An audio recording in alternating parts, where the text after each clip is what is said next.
On a du nouveau concernant le prochain film Transformers. On parlera également du prochain film James Bond qui trouve un nouveau réalisateur. Bref, quelles étaient les actualités pop culture qu'il ne fallait pas manquer. Voyons ça tout de suite.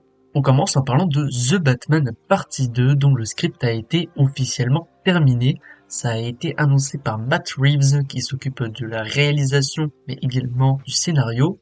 Pour rappel, le réalisateur s'était occupé du premier opus sorti en 2022. Le film est pour l'instant daté pour le 27 septembre 2027, donc on a largement le temps, surtout que le script doit quand même être validé par DC. Je l'ai dit en introduction, on va parler de James Bond, puisque oui, Denis Villeneuve va réaliser le prochain film 007. Alors, pour rappel, Amazon MGM détient les droits de la licence. On sait que le studio voulait à tout prix faire un nouveau film de la licence, dont le dernier avec Daniel Craig est sorti en 2021. Le processus de création s'est donc fortement accéléré. Dernièrement, on avait eu des producteurs. Dorénavant, c'est un réalisateur, c'est officiel. Denis Villeneuve va donc s'occuper de ce prochain film James Bond. Pour rappel, le réal s'est occupé notamment des 2 derniers films Dune, de Blade Runner 2049, etc. Alors attention quand même, le réalisateur doit pourtant déjà s'occuper de divers projets, notamment Dune Messia, le 3e opus daté pour fin 2026, dont le tournage commence cet été, mais aussi d'un film Cléopâtre, ou encore d'une adaptation du roman Nuclear War. Donc à voir si ce film 007 sera sa priorité, à voir quand est-ce que ça sortira, mais étant donné que Dune partie 3 est censé sortir fin 2026, on peut s'attendre à un film pas avant au moins 2027. Cependant, on est loin quand même d'avoir ce projet, puisqu'on ne sait toujours pas qui va incarner l'agent 007, qui va succéder à Daniel Craig, même si pour l'instant c'est très flou puisque les rumeurs balancent les noms de littéralement tous les acteurs britanniques possibles, à voir donc qui sera l'heureux élu. Cependant, pour les fans de l'agent secret, on aura quand même une dose de James Bond prochainement avec le jeu vidéo 007 First Light. Concernant les actualités en vrac, on a appris que Jonathan Cohen a été envisagé pour réaliser le prochain film Astérix et Obélix. Pour rappel, les droits de la BD sont passés à Canal+ en ce qui concerne le cinéma. Il s'agira donc probablement d'un film live action. Mais attention, puisque le dernier opus, l'Empire du Milieu, a été un énorme échec. À voir s'ils s'inspireront plutôt de la série d'Alain Chabat sortie sur Netflix dernièrement. Côté réalisation également, Joseph Kosinski, qui s'est occupé de Top Gun Maverick et de très dernièrement F1, a expliqué que Top Gun 3 justement avançait petit à petit et que le projet prenait largement son temps. À voir si ce film sera la priorité du réalisateur et à voir surtout si Tom Cruise remplira, même si ça risque d'être certainement le cas. Enfin, pour terminer avec les actualités en vrac, la série Mobland est renouvelée pour une 2e saison par Paramount+. On rappelle, la série a au casting de Tom Hardy, Helen Mirren et Pierce Brosnan. Bref, un casting XXL. Justement, on a parlé de James Bond, ça fait très plaisir de le revoir Pierce Brosnan. Côté film, par contre, qui n'avance pas du tout, c'est le film Blade de Marvel Studios. En effet, Mahershala Ali a expliqué ne pas vraiment être au courant de l'avancement du projet. On rappelle, le film n'a plus de date de sortie après avoir été annoncé il y a maintenant longtemps. Ça a été annoncé il y a 6 ans, en même temps que la plupart des autres films Marvel sortis ces dernières années. Ça fait un moment qu'on attend, surtout que la dernière version remonte aux années 90. On a même eu le temps d'avoir le retour de l'acteur d'origine dans Deadpool et Wolverine. Et on a quand même très hâte de voir un nouveau film Blade, surtout joué par Mahershala Ali, qui avait été oscarisé, et qu'on retrouvera très prochainement dans Jurassic World Rebirth, sorti en juillet. Bref, à voir dans les prochains mois pour avoir du nouveau, même si visiblement ça n'a pas l'air d'avancer. Un film par contre qui avance étonnamment vite et qui s'est même annoncé du coup, c'est une suite à The Social Network qui est officiellement en préparation. Ça sera réalisé et écrit par le même scénariste que le premier film, à savoir Aaron Sorkin. Ce ne sera pas une suite directe, mais ça s'inspirera du mode de fonctionnement des réseaux de nos jours et des scandales dont Facebook a été touché. Cependant, on ne sait pas si les acteurs du premier film reviendront dans cette suite, et pas de date de sortie non plus pour l'instant. Côté casting, John Bernthal rejoint Spider-Man Brand New Day daté pour l'été 2026. Il y incarnera évidemment le Punisher. Cependant, à voir comment ça rendra vu la différence de ton entre Spider-Man et le Punisher. Rendez-vous donc l'année prochaine pour découvrir ce film sur le teaser. Côté acteur 5 étoiles, Russell Crowe rejoint le remake de Highlander où il sera le mentor du personnage principal incarné par Henry Cavill.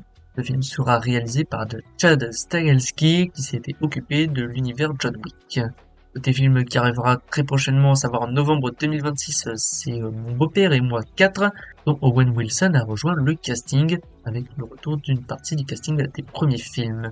Par contre, un film qui lui n'a pas de date, c'est le film Street Fighter en live action. On a cependant eu beaucoup de casting dernièrement, et un nouveau cette semaine, Kalina Young, qui incarnera Chun-Li dans ce film. Je l'ai teasé en introduction, on va parler de Transformers, puisque oui, Michael Bay pourrait revenir réaliser un nouveau film de Transformers, lui qui s'était occupé des 5 premiers films, d'abord la trilogie d'origine, puis les 2 avec Mark Wahlberg. Alors pour rappel, le dernier film Transformers One, un film d'animation, était un énorme échec financier, même si le film a reçu beaucoup de bonnes critiques, et avant, Rise of the Beast avait été un succès plutôt mitigé, donc on va voir si le retour de Michael Bay sera une bonne nouvelle pour la franchise, sachant que les 5 premiers films sont quand même assez critiqués, à voir comment ça rendra, à voir si ce sera une suite à Transformers The Last Night sorti en 2017, à voir si on aura le retour du casting d'origine, notamment Shia LaBeouf ou Mark Wahlberg, peut-être même Megan Fox, on ne sait pas, à voir donc, mais on a très hâte. Enfin, et là c'était très attendu, on a eu une première image officielle pour Avatar de Feu et de Cendre, Fire and Ash en VO. Le film est prévu pour décembre au cinéma et on a évidemment très hâte. Sur cette image, on voit notamment Spider vu dans le deuxième film La Voix de l'eau, et également le méchant. C'était tout pour les actualités pop culture qu'il ne fallait pas manquer cette semaine. On passe à notre traditionnel point box-office. Et d'abord, le remake live de Lilo et Stitch. C'est une habitude depuis maintenant quelques semaines. Le film en est à 919 millions de dollars au box-office monde. Il s'approche dangereusement du milliard. À voir s'il peut devenir le film le plus rentable de ces 6 premiers mois. Même si on a parlé d'Avatar justement, peut-être que ce sera Avatar de James Cameron qui sera le film le plus rentable. En attendant, Lilo et Stitch s'approche du milliard. Un film, par contre, qui fait, alors, c'est très étonnant parce que c'est un bon succès en général pour les films, mais en ce qui concerne ces films, c'est un échec. On parle de Mission Impossible The Final Reckoning, qui en est à 549 millions de dollars au box-office monde. Au mieux, il terminera autour des 600 millions, mais ce sera un échec à cause du budget absolument colossal. Pour rappel, le film aurait dû faire environ 900 millions pour être considéré comme à peu près rentable, voire éventuellement un succès. Également un flop, c'est le film Ballerina avec Ana de Armas, Norman Reedus ou encore Kenny Reeves. Le film en est à seulement 103 millions de dollars au box-office monde. C'est un gros flop pour ce film pourtant très intéressant qui se déroule dans l'univers de John Wick. Un film qui lui est un bon succès, c'est le remake live de Dragon qui en est à 386 millions de dollars au box-office monde.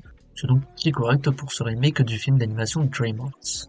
Enfin cette semaine, 3 nouveaux films au programme de ce box-office.